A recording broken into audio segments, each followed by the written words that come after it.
Dans cette vidéo-là, j'aimerais vous parler des différences entre collier, harnais, la laisse, le dérouleur et la longe. Alors je sais, c'est super compliqué pour les propriétaires de chiens de savoir, mais avec quoi je travaille. Surtout que les professionnels ne sont pas du tout d'accord sur ce thème-là. Moi, je propose que je vous explique les différences, donc l'impact sur l'animal, pour que vous ayez le choix. Alors, première chose par rapport au collier. Pensez à une chose, que si vous travaillez avec un collier normal, donc là j'ai un petit collier qui est réglable, qui est en tissu, vous travaillez automatiquement par douleur.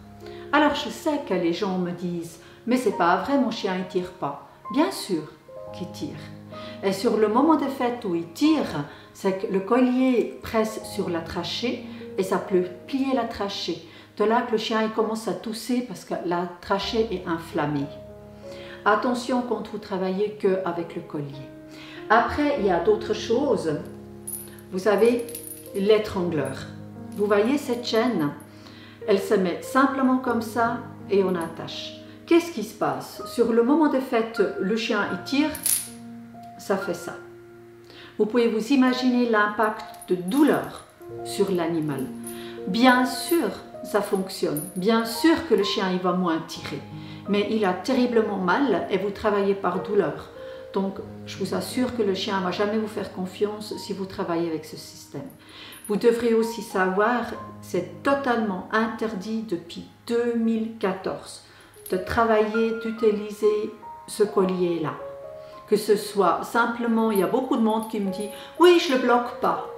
Bien sûr que vous le bloquez de temps en temps, mais en plus de ça, ça fait mal. Ou bien les gens qui me disent « Oh, mais de ce fait que mon chien ne tire pas, ça ne va pas tirer ».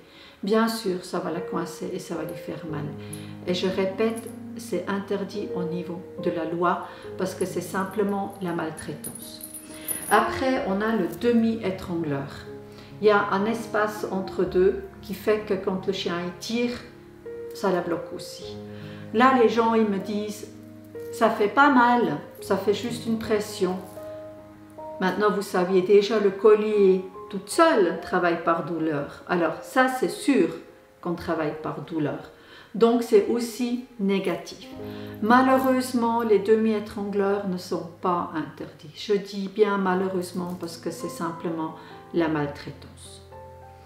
Voilà, vous avez déjà senti, je ne suis pas fanat des colliers. Pour moi, le harnais, c'est la meilleure chose pour travailler avec le chien.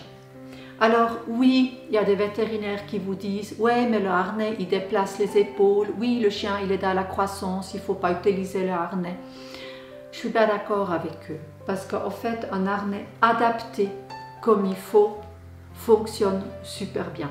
Là, je vous montre le harnais de Benji. Vous avez déjà vu les vidéos de Benji. C'est vraiment des harnais qui sont top. Devant, donc là, le chien, il met sa tête. Ici, ça ne passe pas du tout sur les épaules. Les épaules sont libérées. Ça, c'est sous le ventre. La patte, elle se met là et on ferme derrière sur le dos. Voilà.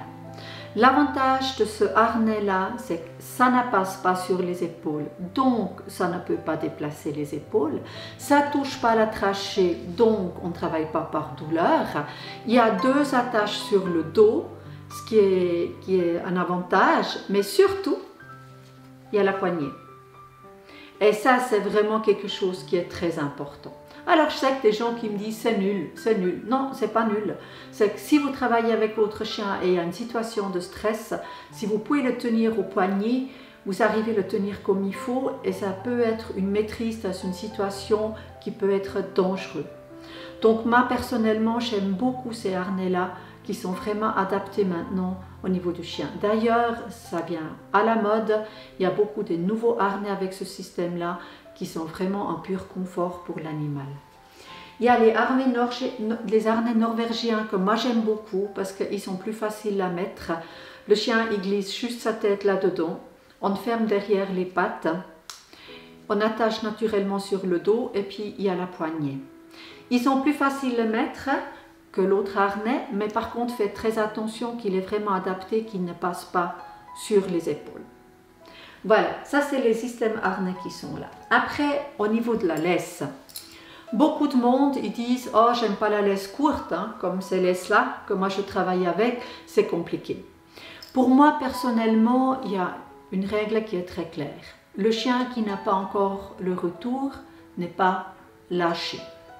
Il est attaché avec une laisse tout à fait normalement pour qu'il ait en sécurité et qu'il peut marcher avec nous normalement. Pour pouvoir travailler, on utilise la longe.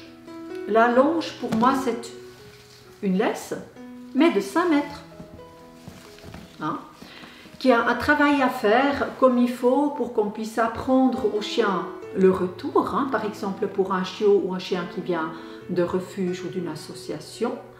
Mais ça peut être aussi un outil de travail pour un chien qui ne peut pas être lâché.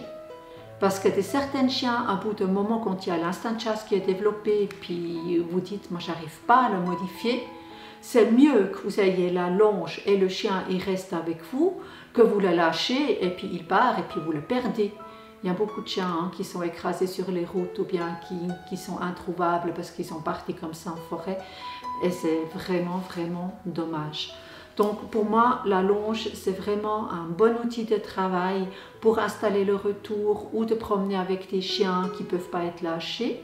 Et n'oubliez pas, depuis le 1er avril jusqu'au 17 juillet, attachement obligatoire en forêt pour Fribourg, Valais, Genève et votre longe. Maintenant, vous me dites, ah, je prends le dérouleur. Ça, c'est top. C'est facile, j'attache le chien, je ne fais plus rien. Le chien, il a la distance jusqu'à 15 mètres comme il veut y aller et c'est tout bon. Je vous assure, les dérouleurs nous posent beaucoup de problèmes. Premier problème, c'est quand le chien il veut avancer, il va tirer. Des gens qui me disent, mais non, cette petite pression, c'est rien du tout. Bien sûr que le chien, il le sent. Donc, au lieu d'apprendre à ne pas tirer à la laisse, il apprend à tirer pour avancer. Deuxième chose, qu'est-ce qu'on fait? Quand le chien, il est devant nous et il doit revenir en retour et il ne réagit pas, qu'est-ce qu'on fait? On y va, on bloque et on tire.